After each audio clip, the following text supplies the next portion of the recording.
I promise that at the end of this video, you will know how to train your reactive dog. And at the end, I even put a comprehensive training plan that you can follow step by step to train your reactive dog. First of all, let's discuss what is reactivity. Let's make sure your dog is reactive. The definition is quite clear. So reactivity is just when a dog has, let's say, disproportionately intense reactions towards a trigger or multiple triggers. And by disproportionately intense reaction, it could be super positive or super negative. So most cases it's usually driven out of negative emotion. So when I train dogs or reactive dogs, the majority of them is coming out of insecurity, fear, and anxiety, and it's usually towards triggers like strangers or other dogs that they're not friends with, or bikes, cars, stuff like that that they're not super comfortable with. But there also is a small percentage of dogs who are reactive out of just being very excited. Usually, like in these cases, it's dogs when they see other dogs, they really want to play or say hi. And when they're on a leash, they become leash reactive. So they begin lunging, jumping, whatever, because they're so excited. Now, what does reactivity look like? It looks like lunging towards a trigger, barking, growling, just reacting intensely instead of neutrally just watching the trigger pass by. One really important question that a lot of people have is my reactive dog actually aggressive? Is he going to hurt the trigger if it comes close enough? And the answer is actually not just yes or no. It really depends on the dog. Again, we're talking about the reasoning behind the reactivity. That's going to affect whether your dog will actually harm the trigger when it comes close. But also, even if a dog is, let's say two dogs are reacting to the same trigger in a similar way. One is super insecure and uncomfortable with the trigger coming close, so they're barking, lunging, whatever. The other one is also scared, insecure, whatever. One of the dogs might end up biting let's say it's the person when they come close enough, because that's their reaction to the situation. The other one might end up actually, when the trigger comes close enough, running away and trying to create distance. It's really hard to tell, and that's why it's really not safe to let your dog get close enough to the trigger to do something, and that's why you really want to follow this training plan I'm going to outline later on in this video. And when in doubt, let's say your dog is reactive towards children. When in doubt, let's say you're going to go someplace where children are going to be very close by to your dog, you might as well muzzle your dog just to be on the safe side, just in case your dog is one of the dogs that will choose to bite. But we'll cover management as well in the following section. But also, one thing to note here is that I don't like labeling any dog as aggressive or not aggressive. A dog does not wake up one morning and think, how can I be this evil dog that's going to bite someone? That's not how it works. When a dog feels the need to attack, whether it's another dog or a person, whatever, it's coming out of kind of like a fight or flight response. So a dog will not just be walking super happy, feeling great, see someone and think, I want to bite that person just for fun. It's always because they feel that that's the only option they can to like survive, basically. So that's why when someone says, is my reactive dog aggressive? The long answer is actually, I don't think any dog is ever aggressive. They might feel the need to attack the trigger if it comes close enough, if that's their response in their mind. But the short answer is it's complicated. You can't say yes or no to any reactive dog, whether they would bite or not. But obviously, to be safe, if your dog is like barking, lunging at a trigger, don't let the trigger get close enough to find out. Before I get into the management of a reactive dog, and then I'll obviously get into the training, I do want to cover some causes of reactivity, because I think this is a very misunderstood thing. I see a lot of time people are like, oh, my dog's reactive because he wasn't socialized or most of the time it's people saying your dog is reactive because you didn't socialize them well enough, which I hate because that's not true. Yes, under socialization is often a big reason for a dog being reactive, and it happens a lot. But I think people also need to understand that there's several other reasons for why a dog would be reactive. One of them is trauma, and this is a super big one. And this is what happened with my dog personally. The reason why he's so reactive towards other dogs is because when he was, I think, 4 months old, a dog attacked him. He was fine, thank God. But it was really traumatic for him. He was shaking for like 2 hours afterwards. Leash your dog. But anyways, trauma is a huge thing. So if your dog's been attacked by a man, a woman, a dog, that might become his trigger in terms of reactivity. Another reason is actually, yes, under socialization is one, but over socialization is also a very big cause for reactivity. So again, before I said some reactive dogs are reacting out of being overly excited or just like overly wanting to greet everyone. And this is actually oftentimes a direct cause of over socializing a dog. So if you, when your dog is a puppy, let them say hi to every single dog, every single person, take them to the dog park every day, they play with all these dogs every day, that can actually lead to reactivity quite quickly because they are now expecting to say hi to every dog and getting reinforced every time with like such a great time by saying hi to all these dogs. Another reason is actually not under or over socializing, but just improper socializing. I guess it's similar to over socializing, but I think when people hear the word socializing and like socialize your puppy, they misunderstand that as my dog should say hi to everyone, should play with as many dogs and strangers and kids as possible. But actually the real definition of socializing your dog is just exposing them in a controlled way to their environment and creating a neutral response. So a great way of socializing, yes, is playing with some dogs and saying hi to people, meeting all kinds of people. That's a great way of socializing. But equally important is teaching them to be calm in public areas, even when there's so many distractions happening.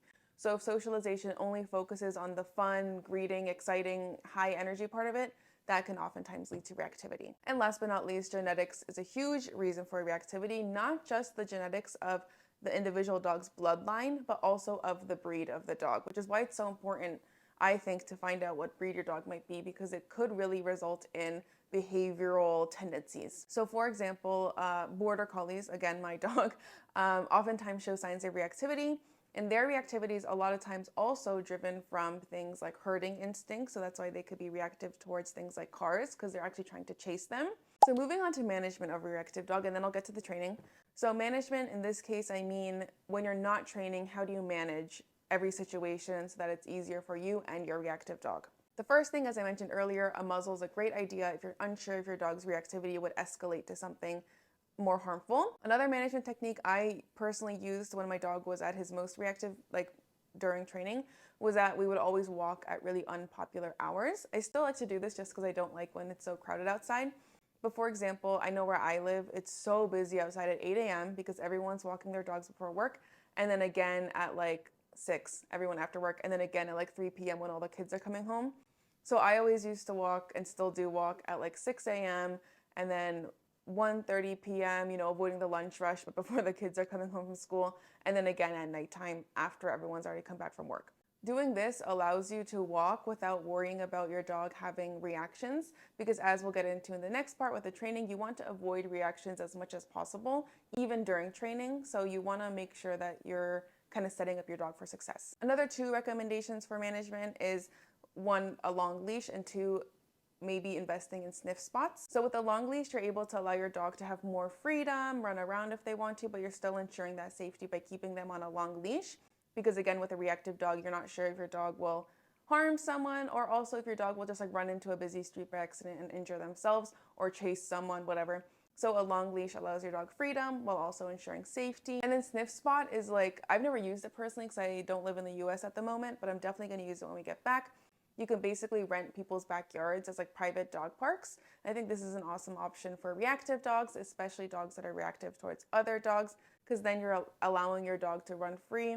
They have like special fenced in areas you can choose so they could run around in a fenced in area without worrying about like an off-leash dog running up to your dog. Second to last tip for management of a reactive dog is stop going to the dog park and stop greeting every dog you see. Now this applies to dogs that are reactive out of being overly excited and wanting to greet every dog, obviously, but it also applies to dogs that are reactive to dogs in general. The dog park, I personally hate that place. Any dog park, you will not find me there. But I get it, like dog parks are an awesome way to exercise your dog for some people. But if you have a reactive dog, you have to stop going to dog parks. The dog park, as I said earlier, reinforces this idea for your dog that every time they see a dog, it's like this crazy, wild, exciting time. So that is obviously not good for dogs that are reacting to other dogs in general. But also a dog park is a place where a lot of dogs actually get that traumatic experience that leads to reactivity. The reason being, even if you're the most responsible dog owner ever, and 99% of the people that go there are also responsible, there's always going to be that person that brings their dog that's not that friendly. Or even if everyone's responsible, you can't predict that every single dog will get along. So I have seen myself a few times with my clients' dogs that get like bitten at the dog park. It's unfortunately very common. So if you have a reactive dog, or even if you have a non-reactive dog, I would recommend no more dog park. Rather set up like controlled play dates with dogs that you know, that your dog knows and are already friends with, because then at least you can trust that there's already some sort of familiarity between the owners, but also the dogs. And last but not least, and maybe the most important, is to differentiate your training walk/sessions with your decompression walks / fun walks. So this is also a question I get oftentimes with my clients. It's like, how am I supposed to train my dog every single time we go out? How am I ever going to go on like a normal walk? So that's a great question. And the way to handle it is to basically dedicate, let's say 1 or 2 walks a day to training, and the other walks you can let your dog sniff, have fun, and if he reacts, just ignore it. So my favorite thing to do is like morning walk is always kind of a decompression walk. So my dog, I use a flexi leash. You can use a long leash if your dog is a puller, whatever, and let them, sniff, walk however they want to, maybe run around a little bit. If they have a reaction towards a trigger, ignore it, move on, just keep walking. Then in the middle of the day, you can do like a 5 to 10 minute training session. Again, I'll go over the training in the next part. Do that. And then at nighttime, you can do another decompression walk. Again, like if your dog needs more or less exercise, you would adjust it. But the point being that treat training walks as training walks and the rest of the walks as non-training walks. You can obviously incorporate training into the non-training walks if you want, but it's really important for your dog to be able to relax and have fun and have walks where he's not feeling so on edge either, because that's also not going to help his progress. So to finally get into the training of a reactive dog, I want to start with the one most important rule of all the training is no punishments for a reactive dog. When I say punishments, I'm talking about like yelling at your dog, being like, no, don't react. Or even worse is doing physical punishment. So I'm sure you've seen, if you've looked up reactive dog training on YouTube or TikTok, whatever, a lot of people out there will say, as soon as your dog lunges or barks or has a reaction, you snap their collar back and give them like a physical correction. That is not an effective way to train a reactive dog. Why? Number one, science has proven over and over again that positive reinforcement-based training is simply more effective. So just look at the scientific resources. Like using physical corrections is simply not necessary in dog training.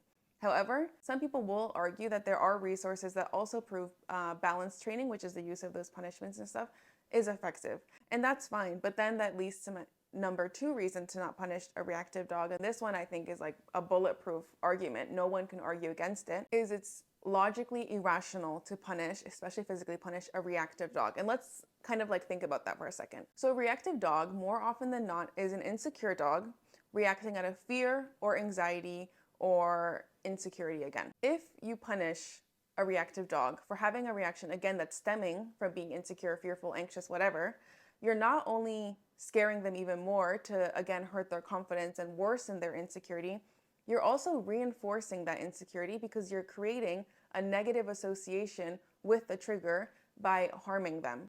So for example, let's say you're walking your dog, he reacts to men because he's scared of them. He's anxious, he's fearful. If a man walks by and your dog reacts and you snap the leash back, one, he's gonna be kind of like emotionally and physically harmed by that. He's gonna be like, oh, what the hell?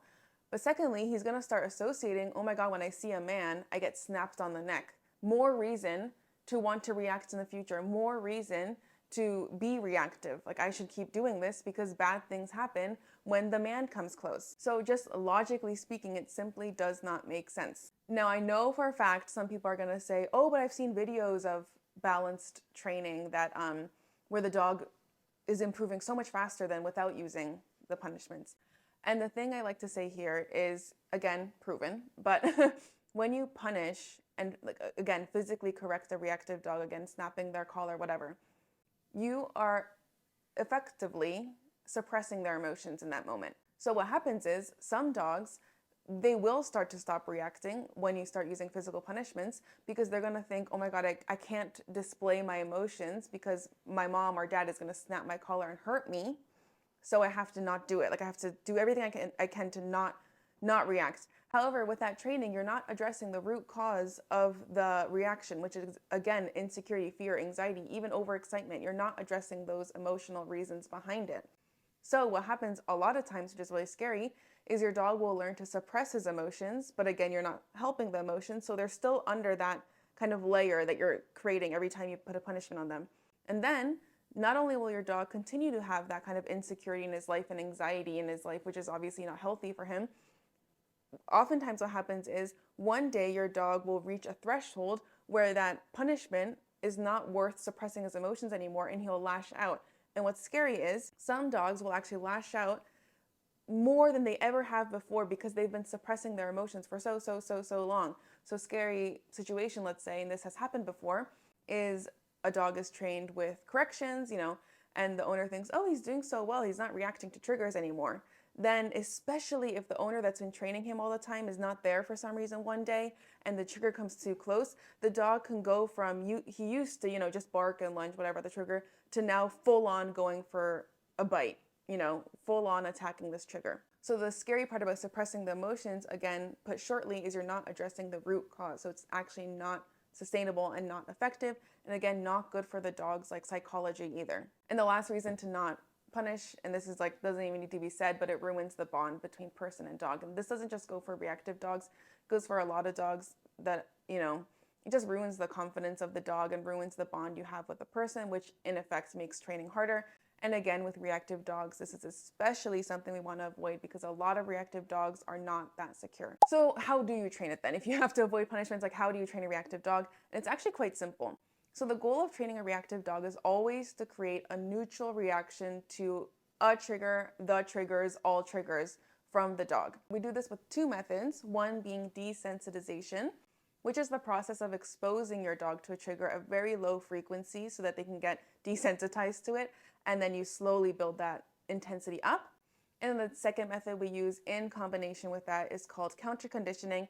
And with reactive dog training, I'm not going to get into the science too much of it, but we're going to be using classical counter conditioning, which is actually genuinely changing your dog's automatic emotional response to a trigger, as well as operant counter conditioning, which is changing your dog's behavior towards the trigger as well. So we're addressing the root cause and the effect of the cause, if that makes sense. So here is the step-by-step training plan, really simple to follow and most importantly, really, really effective. So the first thing you want to do is identify all the triggers your dog has. Some common ones again can be like bicyclists, just men, just tall men, dogs, my dog for some reason hates black dogs. I think it's because that was the dog that attacked him. So, identify the triggers and you can either write them down, keep them in your head, doesn't matter. But the second step is to then kind of mentally rank those triggers and think which one is the least intense. So again, if we're talking about my dog, he's now honestly neutral to pretty much everything except for black dogs. But back then when I was still training him at the beginning, his least intense trigger was men. He sometimes reacted to men, but not always. So you want to choose the least intense trigger, and that's what we're going to start with the training. The third step is you're going to find a location where your dog can see the trigger, it's visible to him, but it's so far that your dog is not reacting yet. So again, for example, let's say your dog's trigger is other dogs. You could find a spot, maybe you have a big dog park near your house.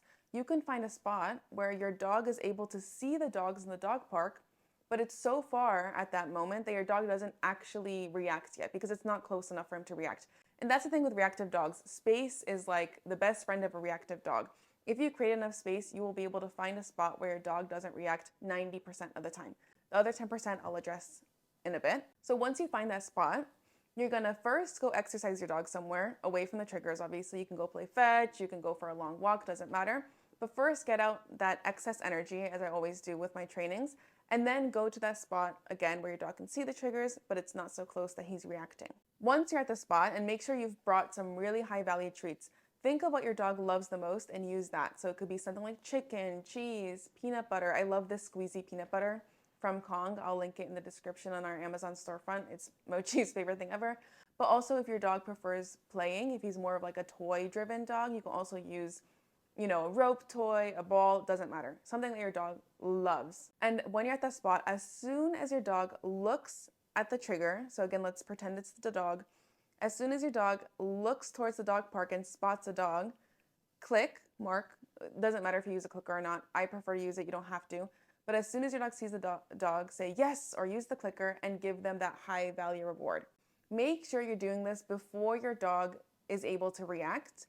And also make sure you're doing this really quickly after they've seen the dog. We really want to build that association as fast as possible. And again, this is a form of counter conditioning because we're changing his behavior from from having been lunging, jumping, reacting when he sees a dog to now he's getting a treat, positive association, and the new behavior is just calmly looking. It's just, standing there, sitting there, doesn't matter, looking without reacting, and he's getting rewarded for it. So we're effectively replacing that inappropriate behavior, let's call it, with what we want, an incompatible behavior. Now, this is the part where I want to talk about that 10% of dogs where, or it's not probably not even 10%, but that small percentage of dogs where no matter how far you go, they cannot not react. So you're so far from the dog park, but your dog is still not able to not react. This is where we want to focus then just on classical counter conditioning, not operant. So again, classical counter conditioning is simply the act of changing your dog's emotional, literal, automatic, non-conscious response to a trigger to be positive. So then if this is the case where your dog is simply not able to not react no matter how far you get, you can start giving the treats and rewarding him even if he's reacting. Now again, if this is the case with your dog though, I would not follow this training plan that I'm saying right now step by step so loosey-goosey, because it's a little bit more complicated. So in this case, you can also feel free to email me, or you can also, I suggest, consult a professional dog trainer in person in your area, because if your dog is so far from the trigger but he's still not able to calmly accept a treat and not react, this means your dog's reactivity is actually quite intense, probably more than, the majority of other reactive dogs. So professional dog training would really be beneficial. But again, feel free to email me as well. I'd be happy to help. So going back to the steps. So you're doing this, your dog's doing great.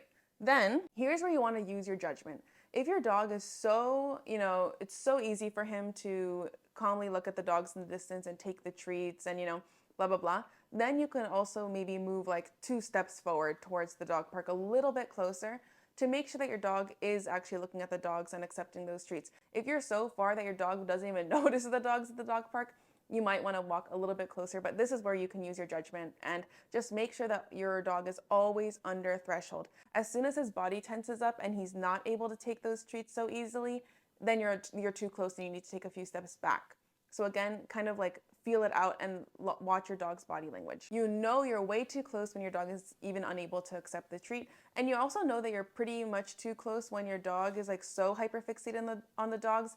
And when you're offering the treat, he like quickly takes the treat, then looks back at the dogs. That's a little too intense. You want to take a few steps further from the trigger in that case as well. Okay, so after you've done this multiple times, you also want to throw in every few repetitions some engagement games. So again, make sure your dog is definitely under his threshold by a good amount, but still seeing the triggers.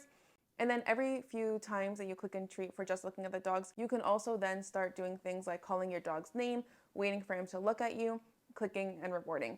Or you can also, he's going to be on a leash this whole time, obviously, but you can walk as far as you can without the leash being tense and then recall him. So it's like a super close recall, but you're basically practicing the act of listening to you and engaging with you around these triggers. You can also play games like searching for treats on the ground around these triggers.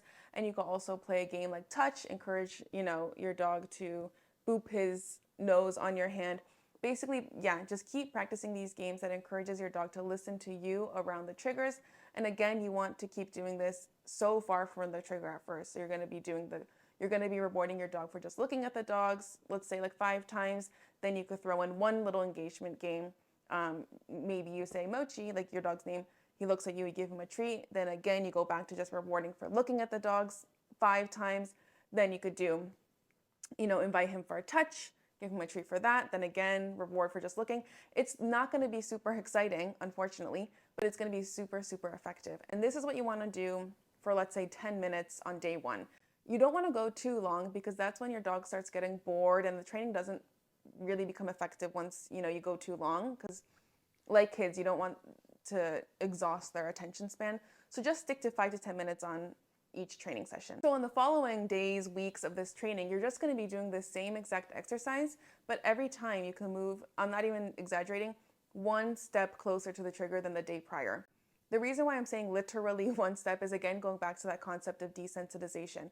Desensitization in combination with counter conditioning only works when you increase the intensity of the trigger and everything so slowly that it's barely noticeable. So if you're 5 feet, or if you're 20 feet from the trigger on day 1, the next day you want to be like 19.9 feet away from the trigger.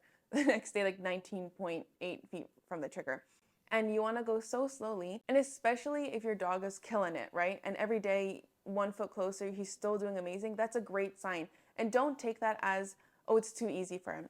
Yes, you can use your judgment if you think it's a little too easy. You could take 2 steps forward the next day, but you really want to be better safe than sorry, because the really important thing with reactivity training is that you don't want to get to a point where your dog is struggling not to react. That's again where we get to the point where he's really approaching being at threshold or maybe even above threshold. And that's a part where training actually doesn't become effective. Desensitization and counter conditioning is not effective when your dog is so close to his threshold. So that's why we really want to make sure he's like well under threshold. And by doing this every single day, his threshold actually will go up, up, up as your difficulty goes up, up, up. And that's why sometimes it looks like, oh my God, even if we're getting so close, he's not even reacting. That means the training is really, really working. And as you get closer and as your dog gets more confident with this exercise, you can also start increasing the difficulty. So of course, going closer to the trigger is already increasing difficulty by a lot. But let's say one day, instead of going closer to the trigger, you actually create more distance between yourself and the dog. So let's say on day 10, you're this far from the trigger, not this far literally, but let's just say you're an X amount of distance away from the triggers and he's killing it, he's doing really good.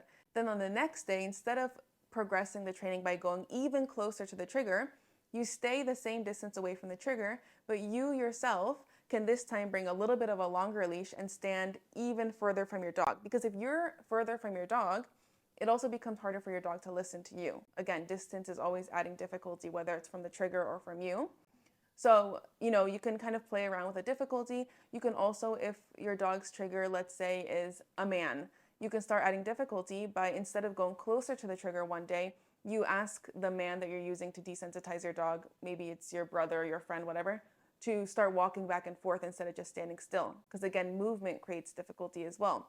So I hope you get what I'm saying, but basically adding difficulty in different ways other than just getting closer to the trigger is also a really great way to kind of proof your training and make sure it's really, really becoming effective. And also keep in mind that reactivity training, again, like these concepts of desensitization and counter conditioning, they take really long to kind of work and kind of take effect. And the reason for that is because it's so sustainable and it's really, really teaching long-term behavior and emotional responses to your dog. And that's why, again, punishment sometimes looks like the faster route to get to the desired behavior, but we really want to keep in mind that we're looking for like long-term solutions. We're looking to really help our dogs because reactive dogs are often or always uncomfortable. That's why they're reacting.